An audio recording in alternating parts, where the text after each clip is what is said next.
Hello साथियों, स्वागत है आप सभी का। मैं वारिस अली आप सभी के लिए लेकर हाजिर हूँ फिर से एक और क्लास हिस्ट्री की। एक क्लास हमारी हुई है, आज दूसरी क्लास है। ठीक है, तो पहली क्लास में हमने डिस्कस करा था पूरा पाषाण काल, मध्य पाषाण काल और नवपाषाण काल। एक बार फिर से रिवाइज कर लेते हैं, फिर आगे बढ़ेंगे, क्योंकि मैंने आपसे कहा है, थंबनेल में आपने भी देखा है कि याद करने की ज़रूरत नहीं पड़ेगी, क्योंकि मैं यहीं क्लास में ही तुमको सब कुछ याद करवा दूंगा।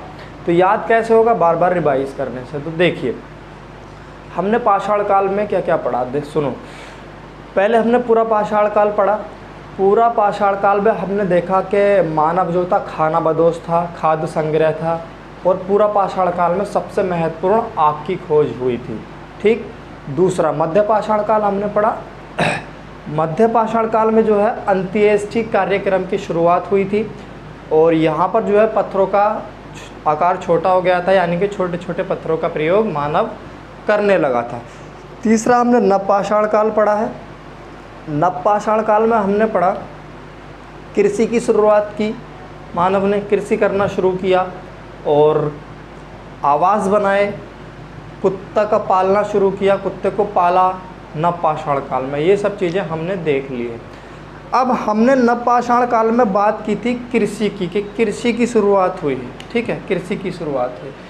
तो कृषि की शुरुआत तो बहुत इम्पोर्टेंट बात होगी आज।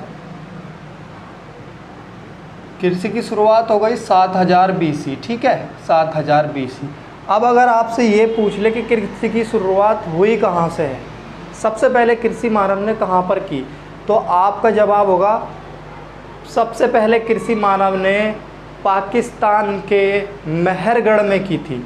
पाकिस्तान के मेहरगढ़ में। और ये मेहरगढ़ जो है ना, सुलेमान और किरथर पहाड़ियों के बीच में स्थित है। ठीक है, बहुत ही इम्पोर्टेंट पॉइंट है, नोट कर लीजिएगा। कृषि सबसे पहले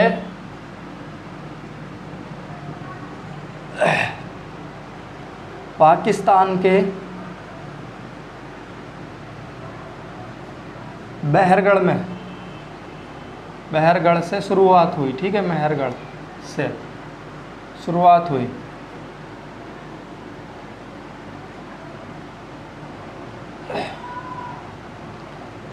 ठीक है, और ये जो मेहरगढ़ है ना, सुलेमान और किरथर पहाड़ियों के बीच में है। सुलेमान और किरथर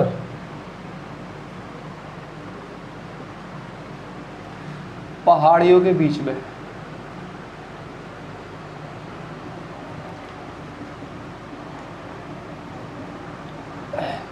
चलिए देखिए, नवपाषाण काल में कृषि की शुरुआत हो गई। कृषि के लिए हमें घर बनाने की ज़रूरत पड़ी, तो मानव ने घर बना लिया। फिर उसकी देखभाल के लिए कुत्ते को अपने साथ रख लिया। उसके बाद में हमने देखा कि कृषि की शुरुआत हुई कहाँ से थी, और सबसे पहले खेती, एक पॉइंट और आता है, सबसे पहले खेती की किस चीज़ की गई थी, तो खेती जो की गई थी वो गेहूँ और जौ की गई थी। किसकी? गेहूँ और जौ की। शुरू में जो खेती होती थी वो इन दोनों चीज़ों की होती थी, एक गेहूँ और जौ की खेती होती थी। काय में? नवपाषाण काल में। ठीक है, चलते हैं आगे। तो मैं आपसे कह रहा था कि खेती नवपाषाण काल में शुरू हुई। खेती के लिए हमें आवास बनाने की ज़रूरत पड़ी, तो हमने आवास बना लिया। उसकी देखभाल के लिए अपने साथ एक कुत्ता पाल लिया। ठीक है, अब क्या होगा, जब खेती गेहूं की या जौ की खेती होगी, जैसे आज के टाइम में भी होती है, तो खेत से हमें उठाकर अनाज जो है अपने घर या कहीं और लेके जाना पड़ता है, दूसरी जगह पे लेके जाते हैं ना। तो आज के टाइम में तो बहुत सारे साधन हैं, उस टाइम पे कोई भी साधन नहीं था। तो पहले क्या करते थे, ऐसे लुप्पों में गेहूँ भरते थे, जो बहुत थोड़े आते थे, कुछ गिर जाते थे। तो मानव ने क्या किया, मिट्टी का एक ऐसे प्लेट की तरह एक बर्तन बना लिया, सीधा सीधा प्लेट की तरह।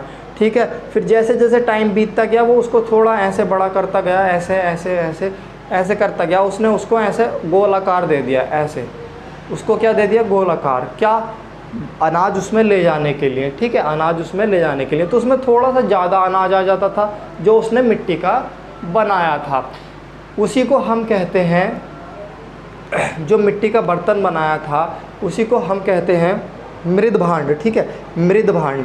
तो एक इम्पोर्टेंट चीज़ और लिखेंगे, नवपाषाण काल में मृद भांड मृदभांड की खोज हुई। मृदभांड की खोज हुई कहाँ हुई? नवपाषाण काल में हुई। और ये मृदभांड था क्या? सिंपल सी बात मैं कहूँ तो मिट्टी का एक बर्तन था, मिट्टी का बर्तन। ठीक है, ये बहुत ज़्यादा इम्पोर्टेंट क्वेश्चन है। मृदभांड से पेपर में क्वेश्चन भी पूछा जाता है। तो मानव को जैसे अनाज भरने की ज़रूरत हुई, अपने हाथों में भरता था तो गिर जाता था, थोड़ा सा आता था, लेकिन मानव ने फिर क्या किया, मिट्टी की ऐसे प्लेट बना ली, फिर उसका आकार ऐसे देता चला गया, तो इसने एक बर्तन की शेप ले ली, जिसे हम मृदभांड कहते हैं। तो मृदभांड की खोज कहाँ हुई है? नवपाषाण काल में हुई है। अब हाथों से अनाज वो मृदभांड में रखने लगे, मृदभांड में ले जाने लगे, लेकिन अभी भी कुछ ना कुछ कमी थी। तो क्या किया मानव ने, आदमी ने क्या किया, मतलब बहुत सारा अनाज अगर हमें कहीं लेके जाना है, ट्रांसपोर्टेशन करना है, तो उस टाइम तो कोई साधन नहीं था। तो नवपाषाण काल में इसी ज़रूरत के चलते पहिए की खोज कर दी गई। नवपाषाण काल में किसकी खोज कर दी गई? पहिए की खोज हो गई, पहिए की खोज हुई। ठीक है, पहिए की खोज हुई। देखो बताने को मैं आपको डायरेक्ट भी बता सकता हूँ कि भैया लिख लो नवपाषाण काल में मृदभांड की खोज हुई, पहिए की खोज हुई और खेती कहाँ हुई, ये सब मैं डायरेक्ट बता सकता हूँ।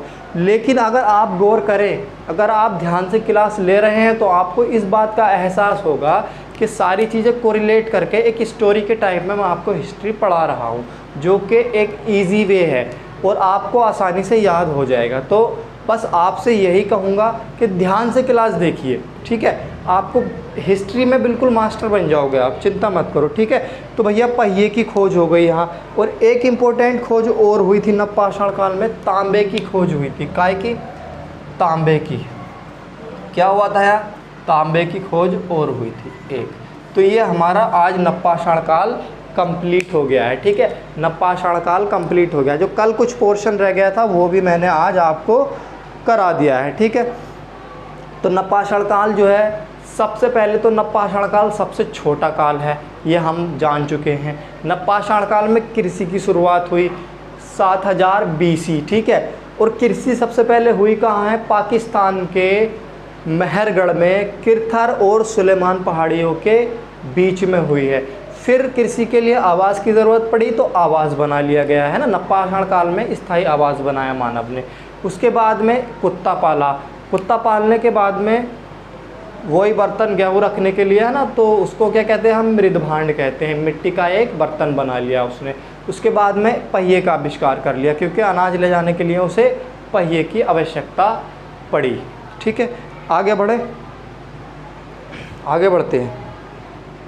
कुछ इम्पोर्टेंट फैक्ट्स, कुछ इम्पोर्टेंट पॉइंट आपको लिखवाता हूँ जो हिस्ट्री में पूछे जाते हैं। ठीक है, सबसे पहले देखो,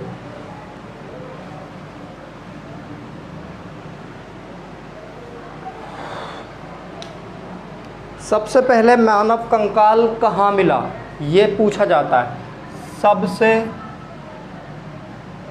पहले मानव, या मैं डायरेक्ट लिखवाता हूँ, क्वेश्चन नहीं लिखवा रहा, पॉइंट डायरेक्ट लिखवाता हूँ। ठीक है, मद्रास। ठीक है, मद्रास जो है, मद्रास के पल्लव रन में, पल्लव रन।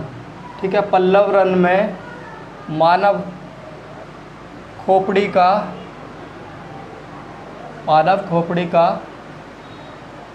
पहला कंकाल मिला, पहला कंकाल मिला।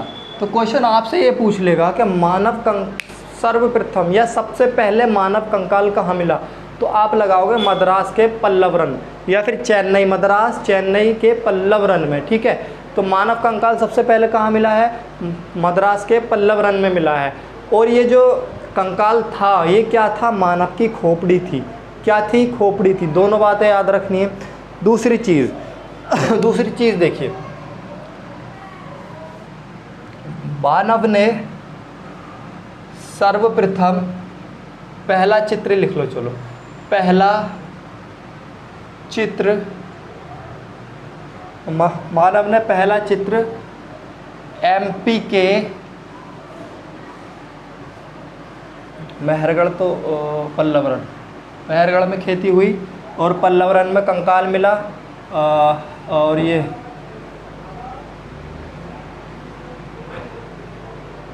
सबसे पहला चित्र मानव ने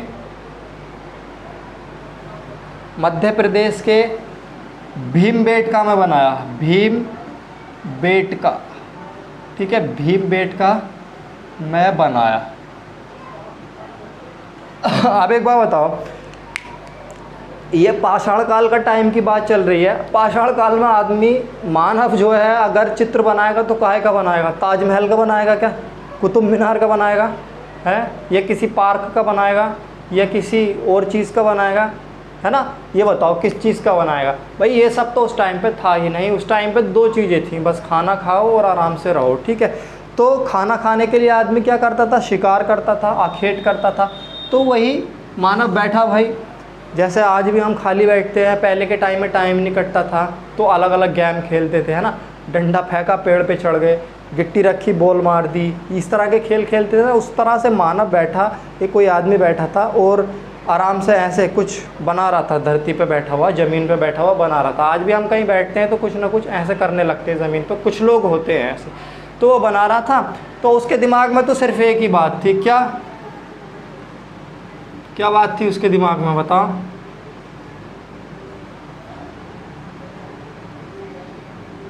उसके दिमाग में तो बस एक ही बात थी, ठीक है। क्या? एक तो जानवर और दूसरा आदमी, और उसके हाथ में क्या? भाला। उसके हाथ में क्या? भाला। तो सबसे पहला चित्र कुछ ऐसा बनाया था। मैं एग्जैक्ट नहीं बोल सकता कि यही था, लेकिन चित्र में ये दर्शाया गया था कि कोई जानवर है और एक आदमी है जो भाला लेकर उसका क्या कर रहा है? शिकार कर रहा है। तो सबसे पहला चित्र ये था।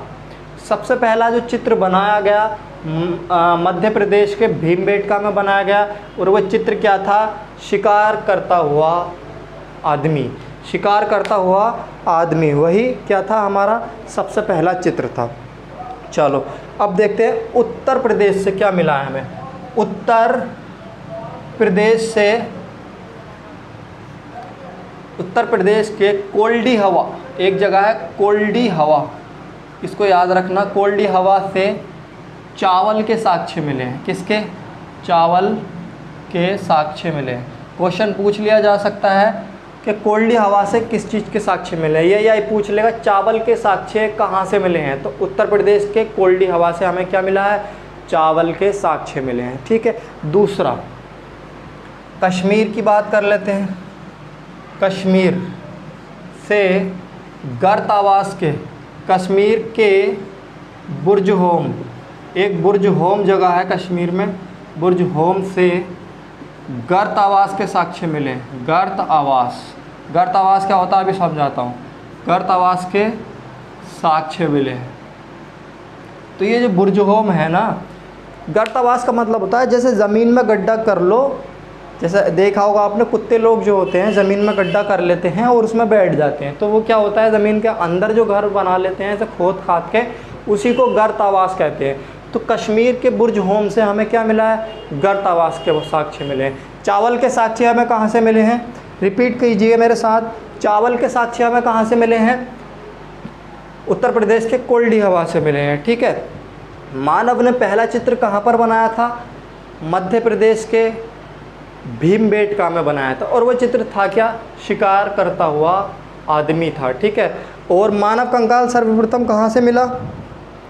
मानव कंकाल सर्वप्रथम हमें मिला है मद्रास के पल्लव रन से, ठीक है। मद्रास के पल्लव रन से, ठीक। मद्रास के पल्लव रन से। पहिए का आविष्कार नवपाषाण काल, पहिए का आविष्कार नवपाषाण काल में हुआ है, ठीक है। चलिए, मृदभांड का आविष्कार, मृदभांड की खोज कहाँ हुई है? नवपाषाण काल में हुई है। नवपाषाण काल में क्या हुई है? मृदभांड की खोज। उम्मीद है ये सब समझ में आ गया होगा, ठीक है। यहाँ तक हमने कंप्लीट कर लिया सब। चलो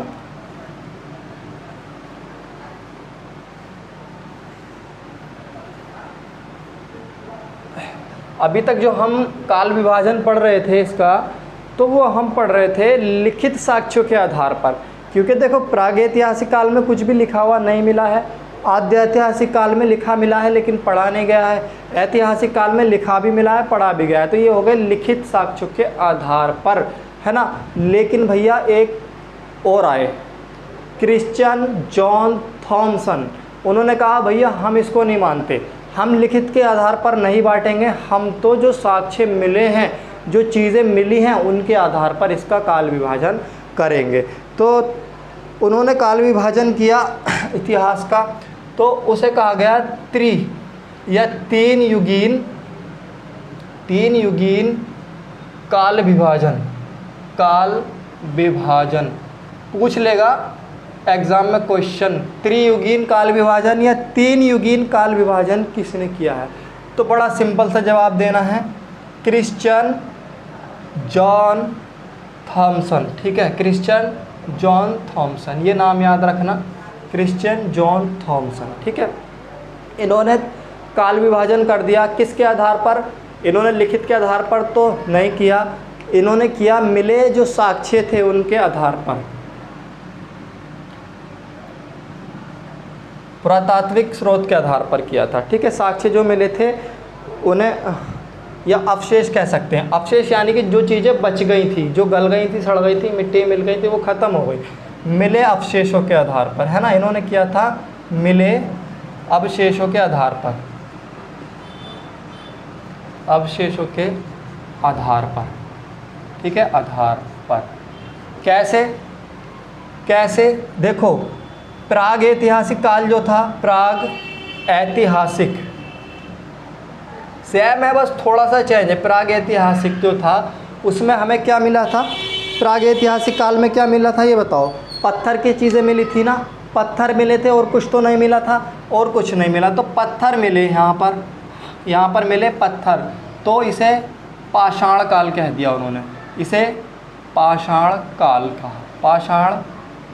कहा।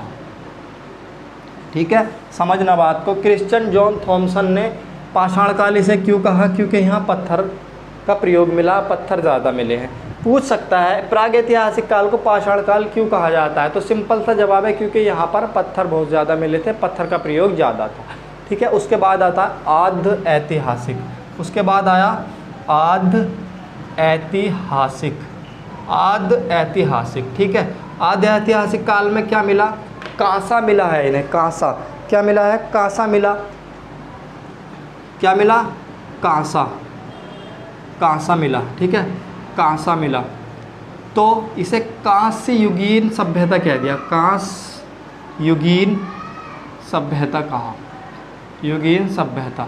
देखो ये कांस्य युगीन सभ्यता अभी तक तो नहीं पढ़ा था हमने, तो अब पढ़ लिया, क्योंकि क्रिश्चियन जॉन थॉमसन ने ही इसे आद्य ऐतिहासिक काल को कांस्य युगीन सभ्यता कहा। यहाँ कांसा मिला था। अब आता है ऐतिहासिक काल, ऐतिहासिक काल। ठीक है, ऐतिहासिक में क्या मिला, लोहा मिला था, लोहा मिला, लोहा का प्रयोग मिला, तो इसे कह दिया लोह युगीन सभ्यता, लोह युगीन सभ्यता। उम्मीद है आपको ये तीनों बातें क्लियर हो गई होंगी। क्रिश्चियन जॉन थॉमसन ने तीन युगीन विभाजन किया था। ठीक है, तीन युगीन विभाजन किया था। ऐतिहासिक काल में ज़्यादा पत्थर मिले, बड़े बड़े पत्थरों का प्रयोग ज़्यादा मिला, तो उसे क्या कह दिया, पाषाण काल कह दिया। आद्य ऐतिहासिक काल में कांसा मिला तो कांस्य युगीन सभ्यता कह दिया। ऐतिहासिक काल में लोहा मिला, लोहे का प्रयोग मिला, तो उसे लोह युगीन सभ्यता कह दिया। अब एक बात बताओ, ये सारी चीज़ें जो मिल रही थी या अभी तक जो अवशेष मिले हैं, तो इन सबको क्या करा होगा, इन्होंने फेंक दिया होगा क्या, नहीं फेंका होगा, इन सबको एक जगह इकट्ठा करके रख लिया होगा, जमा करके रख लिया होगा। तो ऐसी कौन सी जगह है जहाँ ये सारी चीज़ें आज भी इकट्ठी है, पूछ लेता है। ठीक है, तो विश्व में, एक मिनट सुनिए, एक आता है हमारे पास कोपेनहेगन, एक आता है हमारे पास कोपेनहेगन संग्रहालय। तो कोपेनहेगन संग्रहालय जो है वो क्या है, विश्व संग्रहालय है, विश्व संग्रहालय है। पहले समझ लीजिए, अभी बताऊंगा ये क्या है, इसमें क्या होता है, कैसे होता है, कैसे नहीं होता। ये है कहाँ, ये है तुम्हारा डेनमार्क में है। ठीक है, ये है तुम्हारा कहाँ, डेनमार्क में, डेनमार्क यूरोप में है, डेनमार्क यूरोप में है। अब समझिए ये क्या है, कोपेनहेगन संग्रहालय। देखिए हमें जो है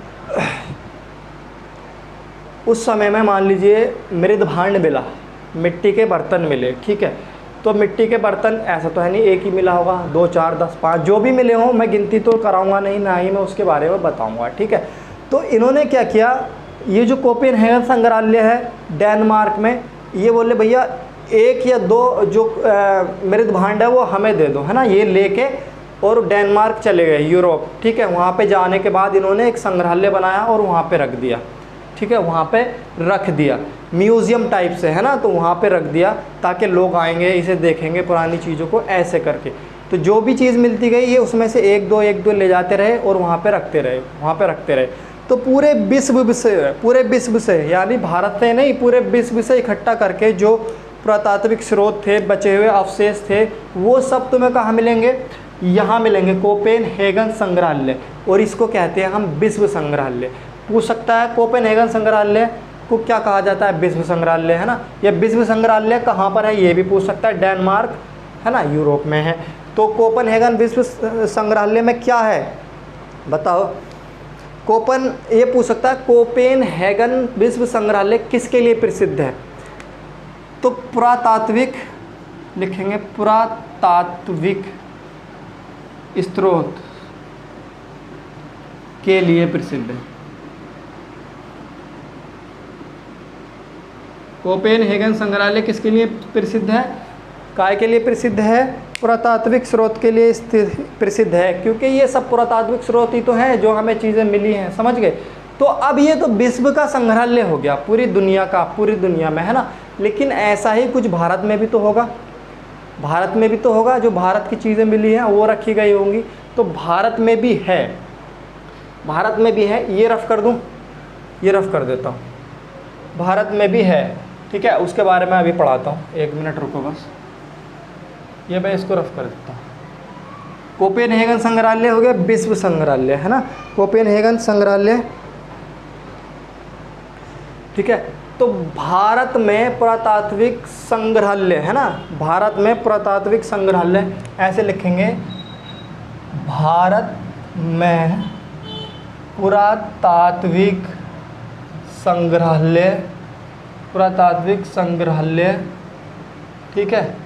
भारत में पुरातात्विक संग्रहालय मानव संग्रहालय है, मानव संग्रहालय है।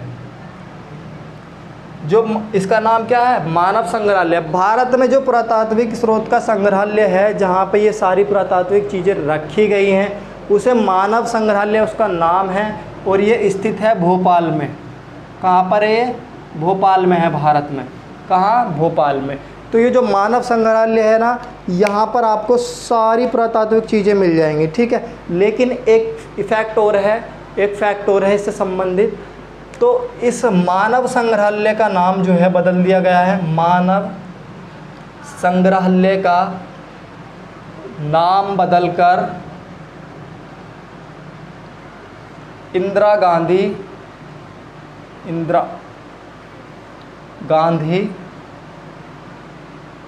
मानव संग्रहालय कर दिया है, मानव संग्रहालय कर दिया है, ठीक है। एक फैक्ट ये है इससे संबंधित, क्या जो मानव संग्रहालय है भारत का पुरातात्विक स्रोतों के लिए, उसका नाम बदलकर इंदिरा गांधी मानव संग्रहालय कर दिया गया है, ये आप याद रखेंगे। दूसरी बात आप ये याद रखेंगे कि ये जो मानव संग्रहालय है किसके अधीन आता है, किसके अंतर्गत आता है, कौन से मंत्रालय का इस पर कंट्रोल है ना, कौन सा मंत्रालय इसमें कंट्रोल रखता है।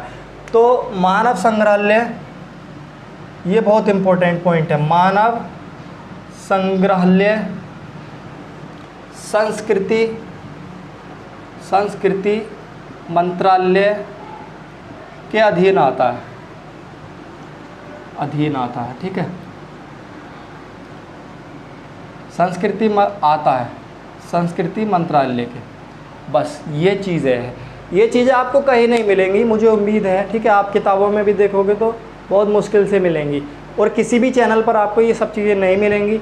ये सब चीज़ें मैं आपको करा रहा हूँ, आपका कोई भी क्वेश्चन छूटेगा नहीं, हिस्ट्री में बिल्कुल परफेक्ट, A to Z सब कुछ पढ़ेंगे, चिंता मत करो, ठीक है। तो आज हमने कोपेन संग्रहालय जो विश्व संग्रहालय है किसके लिए प्रसिद्ध है? पुरातात्विक स्रोत के लिए प्रसिद्ध है, और है कहाँ? डेनमार्क, यूरोप में है, ठीक है, डेनमार्क यूरोप में। वैसे ही संग्रहालय एक भारत में भी है जिसका नाम है मानव संग्रहालय, जो कि भोपाल में स्थित है, और इस संग्रहालय का नाम बदलकर इंदिरा गांधी मानव संग्रहालय कर दिया गया है। इंदिरा गांधी मानव संग्रहालय इसका नाम रख दिया गया है। और ये जो संग्रहालय किस मंत्रालय के अधीन आता है? तो ये आता है तुम्हारा किसके अधीन? संस्कृति मंत्रालय के अधीन आता है। तो उम्मीद है आप सभी को ये सब कुछ समझ में आया होगा। एक बार रिवाइज कर लेते हैं फिर क्लास बंद करेंगे, ठीक है। बताओ, मृद भांड का आविष्कार या मृद भांड का अवशेष कहाँ से मिले हैं? नवपाषाण काल से। पहिए का आविष्कार कहाँ हुआ है? नवपाषाण काल में हुआ है। मृद भांड यानी मिट्टी का बर्तन, ठीक है। मानव ने सर्वप्रथम चित्र कहाँ पर बनाया था और किसका बनाया था? तो भैया मानव ने सर्वप्रथम चित्र जो बनाया है मध्य प्रदेश के भीमबेटका में बनाया है, और वो चित्र काय का था? शिकार करता हुआ आदमी का था, शिकार करते हुए आदमी का। सर्वप्रथम मानव कंकाल कहाँ मिला है? मद्रास के पल्लवरन में मिला है, और वो था क्या? मानव की खोपड़ी थी। क्या थी? मानव की खोपड़ी थी। कृषि सर्वप्रथम, कृषि की शुरुआत किस काल में हुई? सबसे पहला क्वेश्चन ये है आपके सामने, तो आप कहेंगे नवपाषाण काल में हुई, 7000 BC में, ठीक है। लेकिन ये किस जगह पर की गई? तो भैया ये की गई मेहरगढ़, पाकिस्तान में एक जगह है आज मेहरगढ़, जो सुलेमान और किरथर पहाड़ी दोनों पहाड़ियों के बीच में स्थित है, ठीक है। लेकिन अगर ये पूछ ले कि सबसे पहली खेती किस चीज़ की गई थी, तो गेहूं और जौ की खेती सबसे पहले की गई थी, ठीक है। चलो बाकी आप सब लोग रिवाइज करते रहना। और एक बात और पूछ लेता हूँ, चलो, 3 युगीन विभाजन किसने किया है? क्रिश्चियन जॉन थॉमसन ने किया है। किसके आधार पर किया है? मिले अवशेषों के आधार पर किया है। उम्मीद है आप सभी को ये क्लास बहुत पसंद आई होगी। अगर अच्छी लगी है तो ये चैनल को ज़रूर सब्सक्राइब करिएगा, क्योंकि कंटिन्यू क्लास चलेगी, आपको नोटिफिकेशन मिलता रहेगा। इसके लिए बेल आइकन दबा लीजिए और वीडियो को लाइक और शेयर कर दीजिए। ज़्यादा से ज़्यादा अपने साथियों को जोड़िए और हमें सपोर्ट कीजिए।